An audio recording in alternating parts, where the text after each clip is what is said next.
relación entre el trabajo colaborativo digamos, las nuevas tecnologías es la misma que vale para otros tipos de tareas escolares, nuevas tecnologías. A mi juicio, las nuevas tecnologías agregan un instrumento. Digo, por ahí la idea de plataforma es una idea feliz en este caso. Es una nueva base sobre la cual trabajar. El aprendizaje colaborativo, el trabajo colaborativo son prácticas muy antiguas, por lo menos como idea de proyecto escolar, y claramente lo que define el aprendizaje colaborativo no es tanto el medio de la colaboración, sino la consigna, el tipo de tarea que empuje a los alumnos a trabajar cooperativamente entre sí. El sentido, por ejemplo, la idea de utilizar un drive o un elemento donde todo el mundo pueda incluir su trabajo, lo que incorpora es un nuevo instrumento que puede facilitar relativamente las cosas, pero que no agrega nada si no hay una buena consigna de trabajo y digamos, un hábito, una costumbre, un entrenamiento de los alumnos a trabajar entre sí, a interactuar y a saber lo que significa agregar cosas al trabajo de otro, a explorar una hipótesis, a discutir, a mantener un debate, a mejorar, a perfeccionar, a revisar. O sea, un conjunto de prácticas intelectuales que hacen al trabajo en común, que la verdad que no dependen en absoluto de la existencia de las nuevas tecnologías o de Internet. Si fuera así no habría habido trabajo científico que es 100% colaborativo y que se las arregló para proceder por mil maneras. Lo que por ahí las nuevas tecnologías agregan es que incorporan al trabajo escolar elementos que los estudiantes utilizan para otras prácticas. Digo, el chat, el intercambio. Entonces, ponen en situación escolar una forma de interacción que es habitual para otras cosas, con lo cual puede crear alguna sinergia entre la experiencia extraescolar y la experiencia escolar y puede ser interesante en ese sentido. También es cierto que al ser un instrumento nuevo, puede incitar a algunas personas renuentes a hacer este tipo de trabajo a hacerlo porque sienten que ahora que tienen el instrumento deberían hacerlo. Pero digo, no agrega, a mi juicio, un elemento que desde el punto de vista intelectual favorezca el trabajo cooperativo. El trabajo cooperativo tiene que tener una estructura intelectual que hay que desarrollar con o sin las nuevas tecnologías. Las nuevas tecnologías no van a apoyar el trabajo colaborativo si esta estructura intelectual no está creada y si los alumnos no están acostumbrados entre sí a mirarse unos a otros, a discutir, a establecer un problema en común, a elaborar una hipótesis, a corregirse, a revisar. Digo, si esto no está hecho, no es que lo van a agregar las nuevas tecnologías. Solo una anécdota, digo, mi hija el otro día estaba muy preocupada, le pregunto qué le pasaba, es que me dice, Jan, un compañero y amigo de ella, se llevó el trabajo que hicimos en clase para corregirlo y armar una nueva versión, y no sé qué habrá hecho. Estaba preocupada porque está en la dinámica de trabajo colaborativo, porque la escuela lo hace, lo promueve y los ha preparado para eso, y esto no era un trabajo que requiriera el uso de nuevas tecnologías en Internet, estaban haciéndolo a mano, digamos, ellos, pero claramente tiene la estructura de ese tipo de trabajo. Obviamente sometido en un drive les hubiera permitido por ahí que no estuviera tan preocupada, sino que ya conociera. Lo que hizo Yani es llegar a la escuela con sus propias correcciones, o podrían haber interactuado. Pero todo eso solo era posible si la estructura de trabajo grupal intelectual estaba armada antes, y ese es el propósito escolar principal. Bien, buenos días a todos, a todas. Quiero compartir con ustedes algunas reflexiones en torno al interrogante que me han propuesto. Primero empezar diciendo que las tecnologías permiten formas de interacción entre las personas que en la historia de la humanidad han estado por milenios limitadas a la copresencia, todas esas que estuvieran juntos, las personas que tenían que comunicarse. Y que desde hace algunos milenios, a partir del surgimiento de sistemas externos de representación, como por ejemplo la escritura con la que la escuela tanto trabaja, se pudo quebrar el requerimiento de la copresencia, pero siempre y cuando los que intercambian dominen el sistema de representación, esto es, por ejemplo, sepan leer y escribir, y además con las restricciones propias del modo de representación sobre el tipo de información que puede intercambiarse. Por escrito pueden intercambiarse ciertas cosas y otras evidentemente no. Las tecnologías multiplican los quiebres en la copresencia y son cada vez más versátiles para intercambiar información en distintos formatos y de grandes volúmenes. Esto se aprecia mucho en el trabajo académico, por ejemplo, en el trabajo científico, en otros trabajos, en las comunicaciones sociales con otros propósitos recreativos, relacionales, etc. Sin embargo, las virtudes del trabajo colaborativo con o sin presencia de tecnologías pueden ser sobredimensionadas si se simplifica lo que entendemos por aprendizaje colaborativo. Por eso lo que quiero argumentar en esta respuesta se refiere a las condiciones del aprendizaje colaborativo para después pensar las potencialidades que tendría el trabajo colaborativo con tecnologías como las que ustedes están aprendiendo a utilizar en el aula. Primero, lo que sabemos sobre la interacción colaborativa. Sabemos mucho. Yo voy a seleccionar 4 ejes para plantearles a ustedes y después voy a hacer una reflexión sobre cada uno de estos ejes en relación con las TIC. Vamos a empezar por el primer eje, que tiene que ver con el asunto que suscita la colaboración o que demanda colaboración. Hay que decir que debería ser, la investigación muestra que la colaboración funciona cuando la tarea de enseñanza y aprendizaje que se plantea tiene que ser llevada a cabo y solo puede ser resuelta mediante la colaboración de los participantes. Esto parece una obviedad y, sin embargo, en la escuela es bastante frecuente proponer trabajos que se dicen grupales, se dicen colaborativos, pero que podrían perfectamente resolverse en solitario.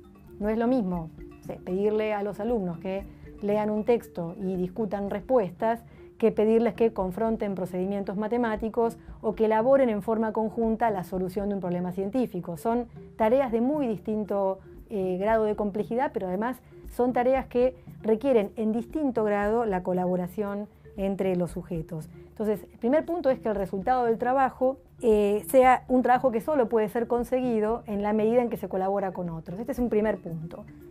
Un segundo punto tiene que ver con que exista un tiempo personal de elaboración, una especie de espacio privado para pensar en borrador. Acá hay un punto también complejo en la escuela, que es que muchas veces proponemos un trabajo llamado grupal o llamado colaborativo, puede ser de corto plazo o de largo aliento, pero pensemos en una actividad grupal cualquiera de las que planteamos en la escuela, planteamos la consigna y rápidamente ponemos a los chicos a trabajar en grupo. Y en verdad, en el resto de las experiencias de colaboración, las que suceden por afuera de la escuela, cuando uno colabora con otros, necesita un tiempo personal para elaborar su colaboración, para elaborar el problema sobre el cual está trabajando. Me parece que acá hay una segunda condición para el aprendizaje colaborativo, que es esta especie de tiempo personal para pensar en borrador, que después vamos a retomar.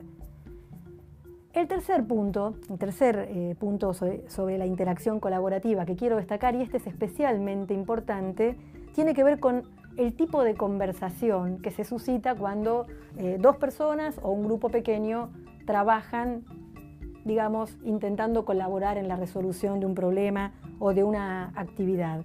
Me voy a apoyar en un autor cuya lectura, cuando puedan, les recomiendo, que se llama Mercer, en un texto que se titula La construcción guiada del conocimiento, capítulo 6, Conversar y trabajar juntos. Mercer describe 3 formas de conversación entre niños de primaria que él encuentra haciendo investigación etnográfica en escuelas primarias. Y lo que es interesante es que las encuentra y las ejemplifica a propósito de clases en las que los chicos interactúan en el marco de uso de tecnologías. En caso es un programa de simulación, en otro caso uso de un procesador de textos para escribir un texto, en fin, son situaciones de colaboración mediando tecnologías y él identifica allí 3 formas de conversación distintas que pueden darse entre los chicos. A una la llama conversación de discusión, después en otro texto la llama disputativa, pero es un tipo de conversación que ustedes seguramente van a reconocer, esa conversación en la cual en verdad efectivamente hay interacción entre los participantes, pero los participantes están compitiendo a propósito de aquello que tienen que resolver supuestamente de manera conjunta. En verdad no hay colaboración, más bien hay algunos indicadores de que esta colaboración está ausente, como por ejemplo el hecho de que los participantes se reservan información que sería beneficiosa para trabajar juntos porque no quieren que el otro sepa algo que podría en alguna medida ser beneficioso en esa lógica competitiva, en un beneficio que no se quiere. Un segundo tipo de conversación, él la denomina conversación acumulativa, también la van a reconocer, es esa conversación que ocurre cuando los chicos empiezan a trabajar juntos, enganchan rápidamente en el sentido de que se llevan bien, entran en buena sintonía para el trabajo, y uno dice otra cosa y otro dice otra cosa, y hay como un aporte que se va sumando, y cuando alguno dice algo con lo que el otro no está muy de acuerdo, lo deja pasar, ¿no? Es acumulativa en el sentido de que no hay una posición más o menos crítica sobre las propuestas que se están discutiendo, sino más bien algo de sumar con vistas a resolver la tarea.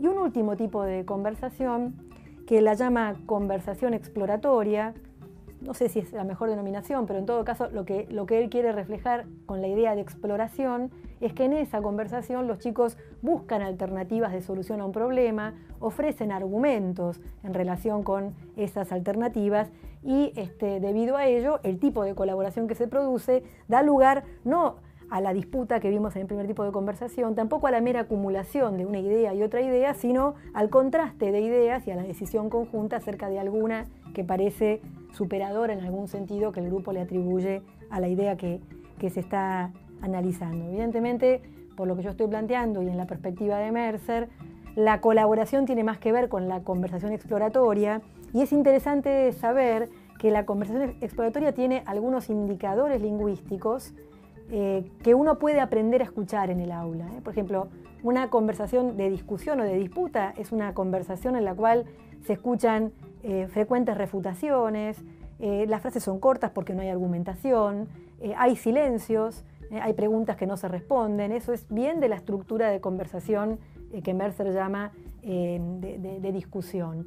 Y finalmente recordar que es cierto que las investigaciones muestran, y acá voy a citar a otro autor que se llama Baudrit, en un libro que se titula Interacción entre alumnos, en el capítulo dedicado a la ayuda mutua en primaria, Baudrit dice algo así como: las relaciones de ayuda mutua no las puede realizar cualquiera.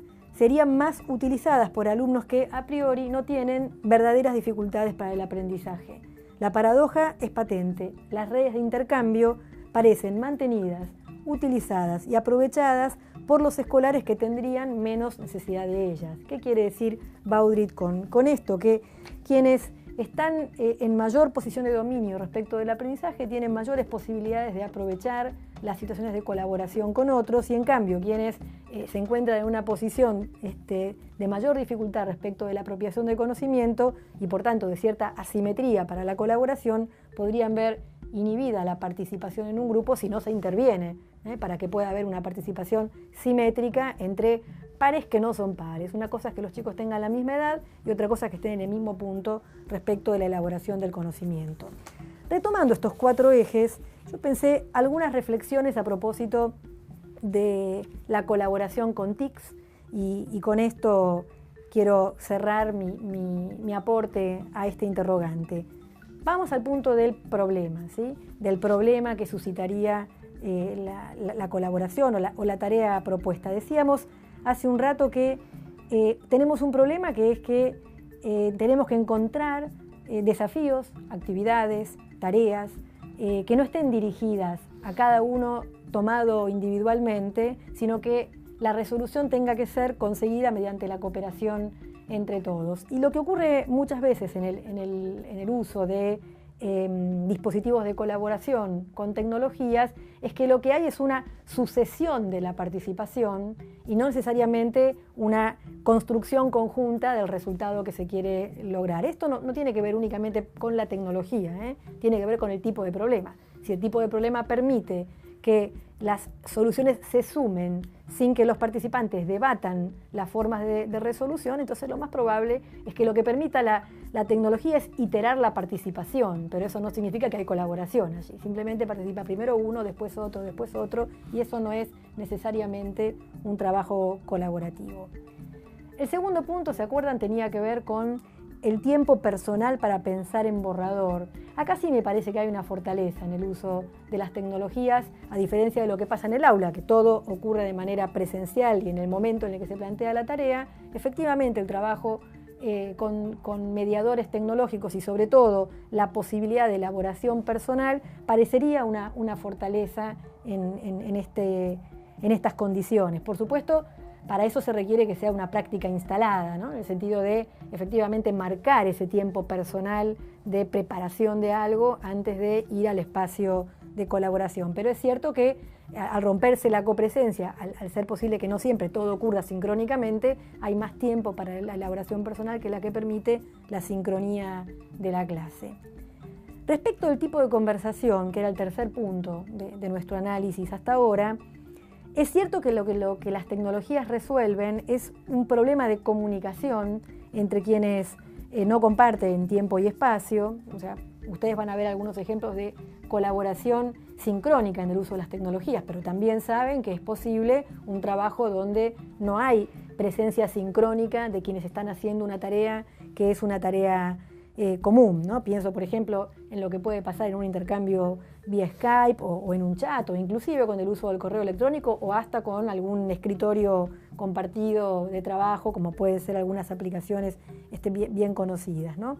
En ese sentido, decir que no sabemos tanto sobre los intercambios colaborativos a propósito del uso de las tecnologías cuando los intercambios son sincrónicos y online, y particularmente no sabemos tanto en lo que tiene que ver con intercambios entre niños. Acá hay un terreno de investigación sobre el cual en todo caso no hay tanto producido. Sí sabemos que los intercambios comunicativos virtuales tienen que ser suficientemente frecuentes, suficientemente ágiles como para que la participación se mantenga de manera más o menos sistemática, y por aquello que venimos planteando de la autorregulación tendría cierta importancia que el inicio, el mantenimiento y el cierre de las fases de intercambio, de las fases de deliberación, sean marcados de alguna manera por quien les propone la tarea a los niños. Una nota especial que hay que hacer aquí respecto de las formas de conversación cuando los intercambios son escritos, porque muchas veces la forma de colaboración es a través, por ejemplo, de un escritorio compartido donde están produciendo un texto, donde están acumulando ideas. Hay que recordar, cuando los intercambios son escritos, que aparecen todas las limitaciones de la comunicación escrita. Y para tomar el último punto, que tiene que ver con el tipo de regulación, que recordar la diferencia entre regulaciones sociales y regulaciones cognitivas, a mí me interesaba acá marcar algo que se ve bien. Si llegan a leer los ejemplos que da Mercer lo van a ver con mucha claridad, pero creo que puede ser experiencia de muchos de ustedes, que es la proximidad que tienen muchas veces las actividades conjuntas usando tecnologías con dos situaciones que son usuales para los chicos y que suscitan tipos de regulaciones diferentes. Una es la competencia en el sentido de quién hace mejor algo, quién lo hace más rápido, quién hace más o lo que fuere. Muchas veces se desliza hacia la competencia, y entre la competencia y la colaboración hay montones de diferencias, comenzando por las formas de intercambio que se producen entre los sujetos. Y la otra situación hacia la cual se desliza, digamos, el trabajo colaborativo es el juego. Y por supuesto no hay nada malo en que los chicos jueguen, pero una cosa es el juego donde la regulación de los intercambios tiene mucho más que ver con divertirse, con encontrar placer en lo que estamos haciendo juntos, y otra cosa es cuando la tarea requiere en algún punto tomar decisiones, inclusive en algún punto confrontar, y entonces romper de alguna manera la situación que puede ser más relajada y más placentera y que es propia del juego. Para cerrar, simplemente pensar la tecnología como un elemento mediador de unos intercambios entre chicos que no son colaborativos porque sí, más bien aprenden a colaborar en el marco de las tareas escolares. Recordar, reiterar que colaborar requiere aprender formas de comunicación específicas y que tenemos que explorar cuáles son las formas de comunicación colaborativa específicas cuando están mediando las tecnologías, y pensar cuál puede ser la función de los docentes en la regulación de los intercambios entre chicos en una situación donde los chicos van a trabajar en muchos momentos solos o entre sí, pero si no hay una cierta intervención del docente, los intercambios pueden dar lugar a la competencia, al juego o al trabajo individual. Bueno, los saludo y espero que todo lo que he planteado les permita alguna discusión fructífera.